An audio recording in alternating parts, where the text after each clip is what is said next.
ఓం నమశివాయ. కార్తీక పురాణము 12వ అధ్యాయము ప్రారంభం.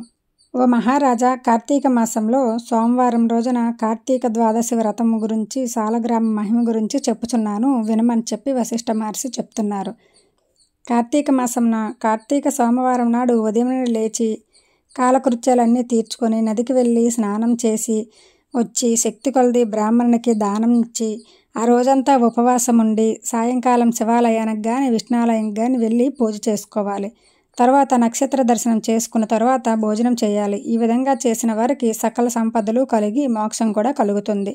కార్తీక మాసంలో శనిత్రయోదశి వ్రతం ఆచరించిన వారికి 100 రెట్లు ఫలితం కలుగుతుంది.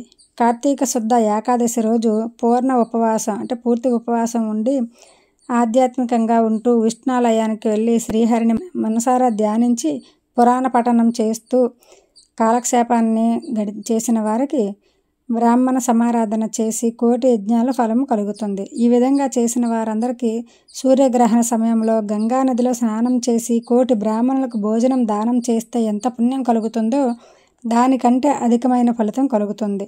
కార్తీక శుద్ధ ద్వాదశి నాడు శ్రీమన్నారాయణుడు శేషపానుపు నుండి లేస్తారు గనక కార్తీక శుద్ధ ద్వాదశి వ్రతము విష్ణువుకి చాలా ఇష్టమైనది. ఆ రోజున శ్రీమంతులు ఎవరైనా సరే ఆవు కొమ్ములకు బంగారు తొడుగులు తగిలించి ఆవు కాళ్లకు వెండి డెక్కలు తగిలించి ఆ దూడతో సహా బ్రాహ్మణుడికి దానం ఇచ్చిన ఎడల ఆ ఆవు శరీరంలో ఎన్ని రోమాలు ఉంటాయో అన్ని సంవత్సరాలు కూడా వారికి ఇంద్రలోక ప్రాప్తి కలిగి సకల అష్టైశ్వర్యాలతో తొలతూగుతారు అని చెప్తున్నారు వశిష్ఠ మహర్షి. పూర్వం అఖండ గోదావరి తీరంలో ఒక పల్లెటూరులో ఒక వైశ్యుడు ఉండేవాడు. అతను మిక్కిలి దురాశాపరుడు. నిత్యము ఎప్పుడు ధనాన్ని కూడబెట్టుకుందామని ఆలోచిస్తూ ఉండేవాడు. అలాగే తనకు తానే శ్రీమంతుడిగా చెప్పుకుంటూ గర్వంతో విర్రవీగుతూ ఉండేవాడు. అతడు తన గ్రామానికి సమీపంలో ఉన్న ఒక పల్లెటూరులో నివసిస్తున్న ఒక బ్రాహ్మణుడికి వడ్డీకి డబ్బు అప్పుగా ఇచ్చెను. అయితే ఆ బ్రాహ్మణుడు ఆ సొమ్ము ఇవ్వకపోయేసరికి నా సొమ్ము నాకు ఎట్లయినా ఇవ్వాలని చెప్పి అతన్ని చాలాసార్లు అడిగాను. మీ రుణము నేను ఇప్పుడు తీర్చుకోలేను, కానీ సమయం వచ్చినప్పుడు ఇస్తాను అని ఆ కోమటి వారితో ఆ బ్రాహ్మణుడు చెప్పాడు.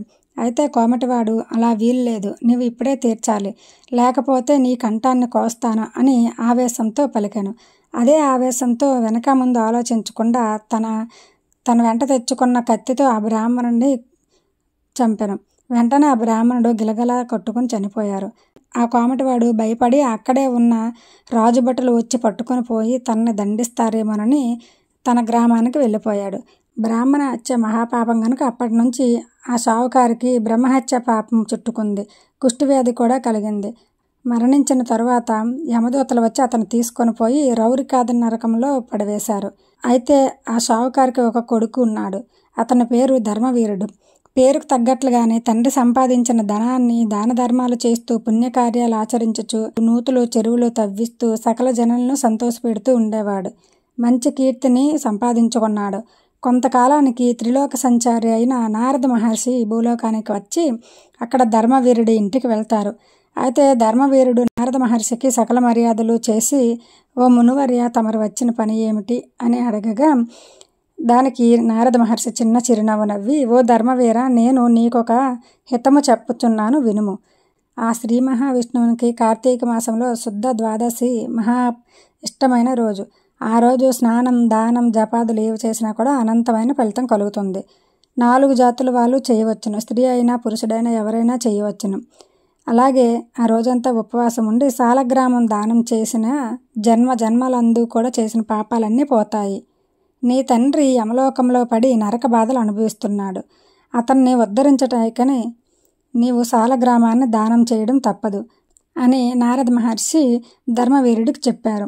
అలా అయితే సాలగ్రామం అనే రాతిని దానం చేసినంత మాత్రాన మా తండ్రి గారు ఎలా ఉద్ధరిస్తారు? దీనివలన ఆకలిగా ఉన్న వారికి ఆకలి తీరుతుందా? దాహం అనుకున్న వారికి దాహం తీరుతుందా? ఎందుకే దానం చేయవలను అని చెప్పి ధర్మవీరుడు నేను సాలగ్రామ దానాన్ని చెయ్యను అని తిరస్కరిస్తాడు.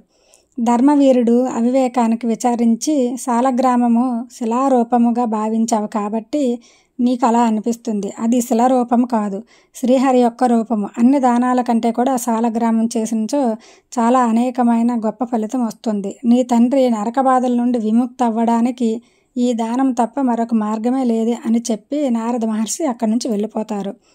ధర్మవీరుడు ధనబలము గలవాడై ఉండి కూడా, సామర్థ్యం ఉండి కూడా అన్ని దానాలు చేసినా సాలగ్రామ దానం ఎప్పుడూ చేయలేదు. కొంతకాలానికి అతడు మరణించిన తర్వాత నారదుడు చెప్పిన హితబోధను పెడచెవిన పెట్టినందుకు మరణానంతరం 7 జన్మల్లో పులై పుట్టి, మరి 3 జన్మల్లో వానరమై పుట్టి, 5 జన్మల్లో ఎద్దుగా పుట్టి, 10 జన్మలు మానవ స్త్రీగా పుట్టి, ఇంకా 10 జన్మలు పందిగా పుట్టాడు. అట్లు జరిగిన తర్వాత 11వ జన్మలో ఒక పేద బ్రాహ్మణుడి ఇంట స్త్రీగా పుట్టింది.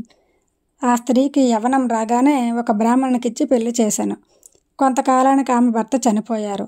చిన్నతనంలోనే ఆమె భర్త చనిపోయినందున తను అష్టకష్టాలు అనుభవిస్తున్నది. తండ్రి దీనికి గల కారణాన్ని తెలుసుకొని చాలా దుఃఖించి ఈమె చేత వెంటనే సాలగ్రామ దానం చేయించాడు. నాకు బాల వైధవ్యముకు కారణమైన పూర్వజన్మ పాపం నశించుగాక అని చెప్పుచూ సాలగ్రామ దానాన్ని చేయించారు. ఆ రోజు కార్తీక సోమవారం అవడం వల్ల సాలగ్రామ దానం వల్ల ఆమె భర్త మరలా జీవించను. తర్వాత ఆ దంపతులిద్దరూ కూడా చిరకాలము సకల సౌభాగ్యాలతో సుఖంగా ఉన్నారు.